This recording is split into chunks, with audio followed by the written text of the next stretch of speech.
কেন তোমরা বিয়ে না করেই সবই করছো, ঘুরছো ফিরছো, সব করছো, আমি জিজ্ঞেস করে ঢং করো কেন বলো? সাইরা, তুমি? আসসালামু আলাইকুম বন্ধুরা, কেমন আছেন সবাই? আজকের ভিডিওতে আমরা সরাসরি কথা বলবো এটা আমাদেরই গল্প নাটকের ৪৪ নম্বর পর্বে কি কি ঘটতে পারে সেটা নিয়ে। আর সত্যি বলতে এই পর্বটা হতে যাচ্ছে পুরো গল্পের একটা ইমোশনাল বিস্ফোরণ, কারণ এবার গল্প ঘুরতে যাচ্ছে এমন জায়গায় যেখানে সম্পর্ক, সত্য আর মুখোমুখি সংঘর্ষ সব একসাথে আসবে। প্রথমেই সবচেয়ে বড় ধামাকা, সায়রার হঠাৎ উপস্থিতি এবং মুখোমুখি পরিস্থিতি। ৪৪ নম্বর পর্বে আমরা দেখতে পারি সায়রা সরাসরি এমন একটা জায়গায় এসে দাঁড়াবে যেখানে অতীত আর বর্তমান একসাথে ধাক্কা খাবে। সে হয়তো আর চুপ থাকবে না, বরং সরাসরি প্রশ্ন ছুড়ে দেবে কে সত্যি আর কে অভিনয় করছে। এই জায়গাটা হবে পুরো এপিসোডের সবচেয়ে টেনশনফুল মুহূর্ত।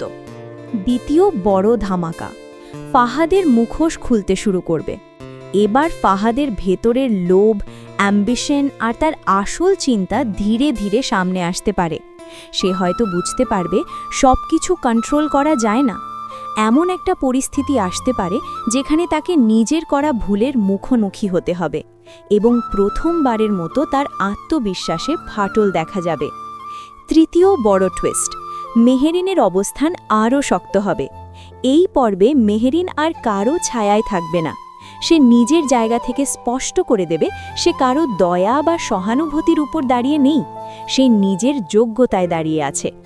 এমন একটা দৃশ্য আসতে পারে যেখানে সে খুব শান্তভাবে কিন্তু শক্তভাবে বলবে, আমাকে নিয়ে সিদ্ধান্ত নেওয়ার অধিকার কারও নেই। এই একটা লাইনই অডিয়েন্সকে নাড়া দিয়ে যাবে। চতুর্থ বড় ধামাকা, পরিবারে আবার সংযোগের ইঙ্গিত। যারা এতদিন আলাদা ছিল তারা ধীরে ধীরে একে অপরের খবর পেতে শুরু করবে।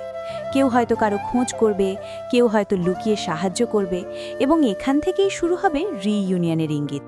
কিন্তু সেটা সহজ হবে না। পঞ্চম বড় টুইস্ট, অসুস্থতা বা বিপদের মাধ্যমে সবাইকে এক জায়গায় আনা।